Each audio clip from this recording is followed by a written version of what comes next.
Selamat sore, salam di dalam nama Yesus Kristus, saudara-saudara yang dikasihi oleh Tuhan. Dalam ibadah pelayanan kategorial saat ini, kini saatnya kita akan masuk di dalam mendengarkan, membaca firman Tuhan. Saya mengajak kepada kita untuk mempersiapkan firman Tuhan terlebih dahulu, yang terambil dari kitab Kisah Para Rasul, pasal yang keempat ayat 13 sampai dengan ayat yang ke-17. Sebelumnya, mari kita satu dalam doa. Kita berdoa. Allah Bapa yang bertata di dalam kerajaan surga, kami mohon kemurahan Allah Bapa untuk memberikan kuat kuasa Roh Kudus kepada kami, hamba-Mu yang menyampaikan firman, dan setiap saudara-saudara umat Tuhan yang mendengarkan firman Tuhan. Berkati agar supaya di dalam pendengaran kami pada saat ini, pemberitaan kami pada saat ini adalah kebenaran sejati yang berasal dari Tuhan Allah sendiri, hingga kami juga dimampukan untuk menyatakan kebenaran ini di tengah-tengah situasi dunia yang hidup dalam ketidakbenaran. Berfirmanlah Tuhan, kami mendengarkan firman-Mu. Dalam nama Tuhan Yesus kami telah berdoa. Amin. Marilah saudara-saudara kekasih, dipersilakan berdiri. Firman Tuhan Kisah Para Rasul 4 ayat 13 sampai dengan ayat 17. Kita membaca bersama-sama bagi umat yang ada di rumah. Ketika sedang itu melihat keberanian Petrus dan Yohanes dan mengetahui bahwa kedua orang biasa yang tidak terpelajar, heranlah mereka. Dan mereka mengenal keduanya itu sebagai pengikut Yesus. Tetapi karena mereka melihat orang yang disembuhkan itu berdiri di samping kedua rasul itu, mereka tidak dapat mengatakan apa-apa untuk membantahnya. Dan setelah mereka menyuruh rasul-rasul itu meninggalkan ruang sidang, berundinglah mereka dan berkata, tindakan apakah yang harus kita ambil terhadap orang-orang ini? Sebab telah nyata kepada semua penduduk Yerusalem bahwa mereka telah mengadakan suatu mujizat yang menyolok dan kita tidak dapat menyangkalnya. Tetapi supaya hal itu jangan makin luas tersiar di antara orang-orang banyak, baiklah kita mengancam dan melarang mereka supaya mereka jangan berbicara lagi dengan siapapun dalam nama itu. Demikianlah pembacaan firman Tuhan. Berbahagialah kita mendengar dan melakukannya. Terpujilah Kristus. Haleluya. Saudara-saudara yang kekasih, berani menyatakan kebenaran bukanlah hal yang mudah, apalagi dalam situasi dunia yang lebih mencintai, lebih menyukai ketidakbenaran. Namun, ada hal manfaat, faedah ketika kita menyatakan kebenaran. Manfaatnya apa? Manfaatnya adalah ketika kita hidup di dalam kebenaran dan kebenaran itu hidup di dalam diri kita, maka kebenaran itu akan menjaga, akan memimpin langkah-langkah kehidupan kita untuk melakukan kebaikan demi kebaikan. Kembali lagi, tadi katakan, untuk menyatakan kebenaran itu tidak mudah. Yang kita terima adalah penolakan, bukan penerimaan. Yang kita terima dan yang kita lihat bukanlah kesadaran, bukanlah pertobatan. Yang ada adalah permusuhan dan juga kebencian. Ketika kita menyatakan kebenaran, menegur, melihat kesalahan orang lain, maka orang itu bukan melihat kita sebagai kawan, tetapi melihat atau menganggap kita sebagai musuh. Oleh karena itu, saudara-saudara kekasih, tidak sedikit orang di dalam kehidupan ini berpikir ulang untuk menyatakan suatu kebenaran dalam hidup ini. Bahkan ada orang menganggap bahwa apa untungnya kita menyatakan sebuah kebenaran. Saudara-saudara yang Tuhan Yesus kasihi, Alkitab dengan tegas mengingatkan kepada kita bahwa ketika kita sebagai pengikut Kristus, sebagai orang percaya, kita dipanggil bukan untuk melakukan kebenaran di dalam kehidupan kita sendiri, tetapi kita juga menyatakan, kita juga menyuarakan kita juga menyampaikan suatu kebenaran di tengah-tengah ketidakbenaran. Melihat, menegur, membimbing orang untuk hidup di dalam kebenaran ketika mereka tidak hidup dalam ketidakbenaran. Kita melihat kejadian yang dialami oleh Petrus dan Yohanes dalam pembacaan kita saat ini, yang memang masih ada hubungannya dengan pasal-pasal sebelumnya. Kita lihat di sini bagaimana Petrus dan Yohanes dibawa di sebuah sidang pengadilan Mahkamah Agama. Mereka disidang bukan karena mereka melakukan ketidakbenaran atau melakukan kejahatan. Mereka disidang karena mereka melakukan kebenaran. Mereka melakukan suatu penyataan, menyuarakan kebenaran Allah di tengah-tengah orang yang tidak hidup di dalam ketidakbenaran.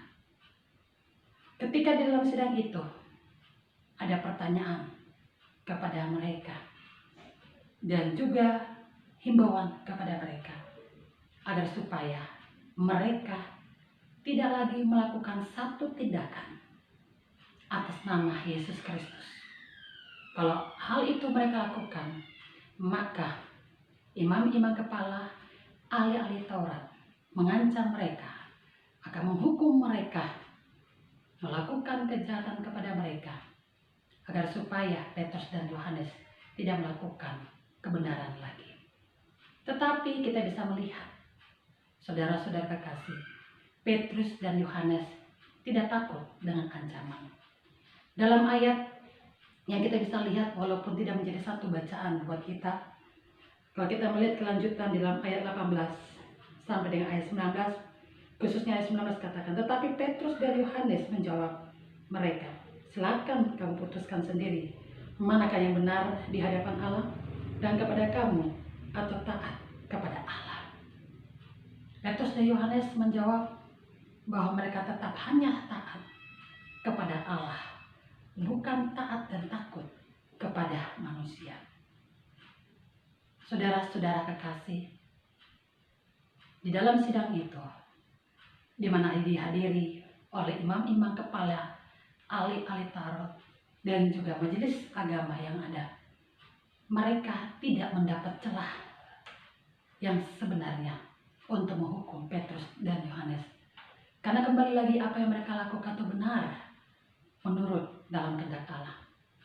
Kalau kita membaca di dalam pasal yang ketiga, di situ dalam ayat yang ke-6 disampaikan ketika ada orang lumpuh meminta pertolongan Tuhan melalui Petrus dan Yohanes. Apa yang dikatakan di sana oleh Petrus? Tetapi Petrus berkata, emas dan perak tidak ada padaku, tetapi apa yang kupunyai kuberikan kepadamu. Demi nama Yesus Kristus orang Nazaret itu, berjalanlah. Dan ayat-ayat berikutnya di sini katakan mereka menyatakan tentang siapa Yesus orang Nazaret. Mereka tidak takut menyatakan sebuah kebenaran walaupun ada risiko. Mereka dimusuhi, mereka dibenci, maka mereka mau dipenjarakan atau diperlakukan apa saja. Mereka tidak takut. Ya, mereka hanya takut cuma satu, yaitu takut dan taat, tunduk hanya kepada Allah yang telah memberikan kehidupan yang baru dan akan terus menyertai dan menjaga kehidupan mereka.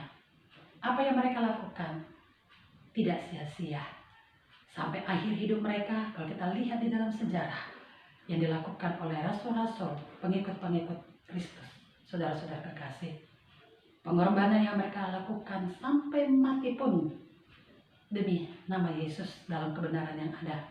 Kita lihat perjuangan mereka tidak sia-sia.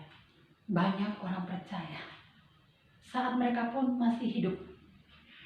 Terdapat di sana saat Petrus menyampaikan kebenaran, menyampaikan siapa Yesus Kristus orang Nazaret yang adalah juru selamat. Di situ dikatakan bahwa ada kira-kira 5.000 orang laki-laki itu menjadi percaya. Bapak Ibu bisa baca dalam pasal yang keempat, ayat yang keempat. Nah, apa yang kita bisa belajar dari hal ini, saudara-saudara yang Tuhan Yesus kasihi? Yang pertama, kita melihat bahwa ketika Petrus dan murid-murid pengikut Kristus menyatakan suatu kebenaran, pernyataan yang mereka lakukan itu juga karena mereka dikuasai oleh kuasa Roh Kudus. Dalam Kisah Para Rasul sudah sampaikan dalam peristiwa Pentakosta, saat bangsa Israel berkumpul di Yerusalem untuk mengucapkan syukur pesta panen atas berkat yang mereka terima dari Tuhan. Dan peristiwa hari Pentakosta yang ke-50, Roh Kudus turun menaungi pengikut-pengikut murid-murid Kristus, dan mereka berani untuk menyatakan kebenaran. Jadi ada peran serta Allah yang menuntun, yang membantu, dan mengobarkan semangat iman bagi pengikut-pengikutnya, termasuk Petrus dan Yohanes. Demikian juga kita harus menyadari bersama bahwa sebagai pengikut Kristus pada saat ini, kita juga harus membuka diri kita dan menyadari bahwa kita tidak hidup lagi untuk diri kita sendiri. Kita hidup di dalam Kristus. Kristus sudah hidup di dalam diri kita. Kehadiran Kristus memberikan manfaat faedah bagi kita untuk tidak hanya memberikan keselamatan kepada kita, tetapi membantu kita, menguatkan kita, memberikan semangat kepada kita untuk menyatakan, menyuarakan kebenaran di tengah-tengah ketidakbenaran. Kembali lagi, kita dipanggil bukan untuk kita melakukan kebenaran secara pribadi, tetapi kita dipanggil untuk menyuarakan, untuk menyampaikan kebenaran itu. Jadi jangan pernah takut, karena apapun saudara-saudara yang saya lakukan, yang penting untuk di dalam kehendak Tuhan, lakukanlah itu. Walaupun itu sukar, walaupun ada harga yang harus dibayar, kita dijauhi, kita dicemooh, kita dibenci, kita ditolak, tetapi kita harus terus melakukan hal itu. Kembali lagi, Tuhan yang menjamin segala kehidupan kita. Tuhan menginginkan dunia ini semua selamat. Keluarga kita harus selamat. Kehidupan pelayanan kita harus selamat. Orang-orang sekeliling kita di dalam pekerjaan juga harus selamat. Ingat, itu adalah tugas kita. Kisah Para Rasul pasal yang pertama ayat ke-8. Ketika dalam peristiwa kenaikan Yesus memberikan kuasa Roh Kudus supaya kita menjadi saksi yang ada. Jadi marilah kita menyadari segala tugas dan peranan kita dihadirkan oleh Tuhan di tengah-tengah dunia ini. Jangan pernah takut untuk tidak berani menyatakan kebenaran yang ada. Tetaplah kita menyatakan kebenaran yang ada. Karena dengan kebenaran itu membawa manfaat bagi kita. Kita hidup di dalam kebaikan dan sukacita. Dan juga kita akan diterima oleh Tuhan. Dan kita percaya hasil yang kita lakukan tidak akan sia-sia. Selamat melakukan kebenaran walaupun tantangan berat dan sukar. Tetapi percayalah, Roh Kudus yang adalah Roh Tuhan akan menuntun, menyertai, dan melindungi kita dalam kehidupan pekerjaan, pelayanan, dan keluarga kita. Tuhan memberkati kita semua. Amin. Marilah saudara-saudara, saya mengajak kita satu dalam doa. Terima kasih ya Tuhan untuk setiap hal yang Tuhan lakukan dalam diri kami. Kami diajarkan untuk hidup serupa dengan Tuhan dalam sifat dan karakter kami. Keberanian, kebenaran, tanggung jawab. Walaupun dunia menolak kami, tetapi kami percaya Tuhan tidak menolak kami.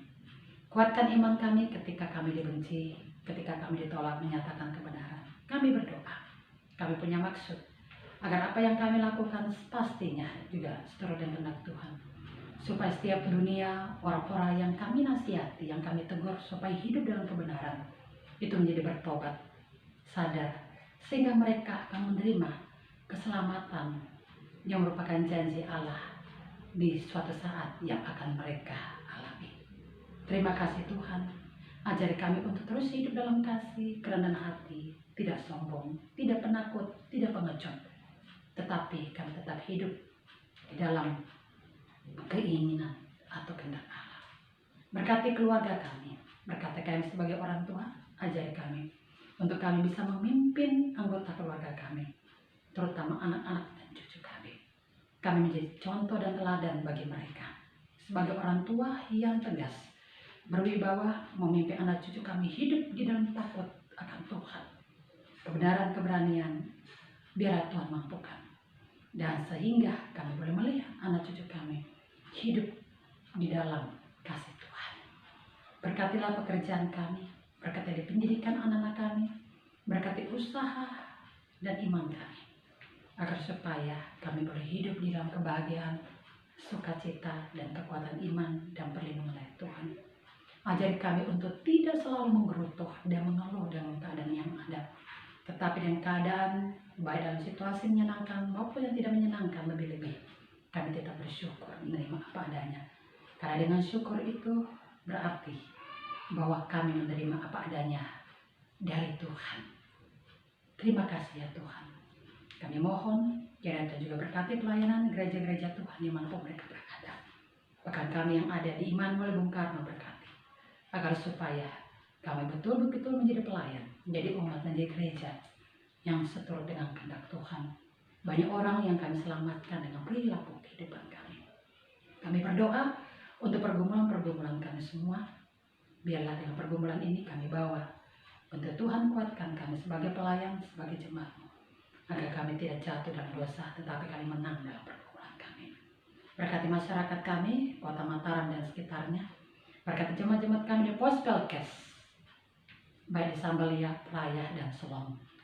Berkati juga gereja-gereja lain sesama kami di sekitar kami. Bahkan juga berkati Majelis Sinode dan BP Mupal, terutama di NTB Bali. Berkatilah mereka semuanya, masyarakat, dan berkatilah Indonesia, pemimpin kami, Bapak Presiden, Kepresiden, semuanya, TNI dan Polri.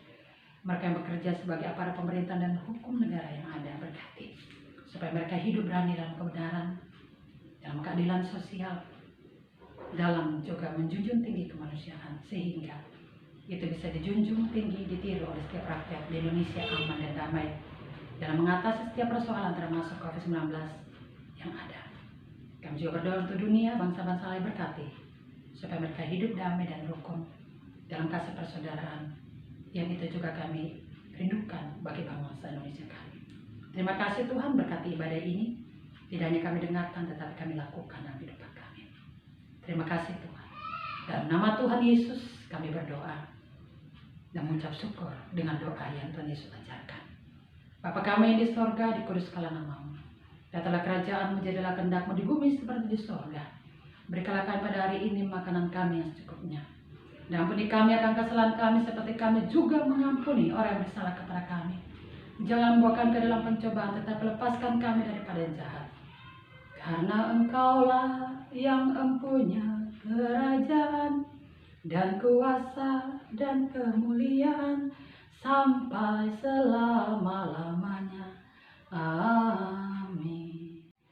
Marilah umat Tuhan, saudara-saudari, persilakan berdiri. Lakukanlah firman Tuhan dengan baik dalam kehidupan, sehingga banyak orang diselamatkan dalam nama Tuhan Yesus. Arahkan hati dan pikiran kepada Tuhan, terimalah berkat dari Tuhan.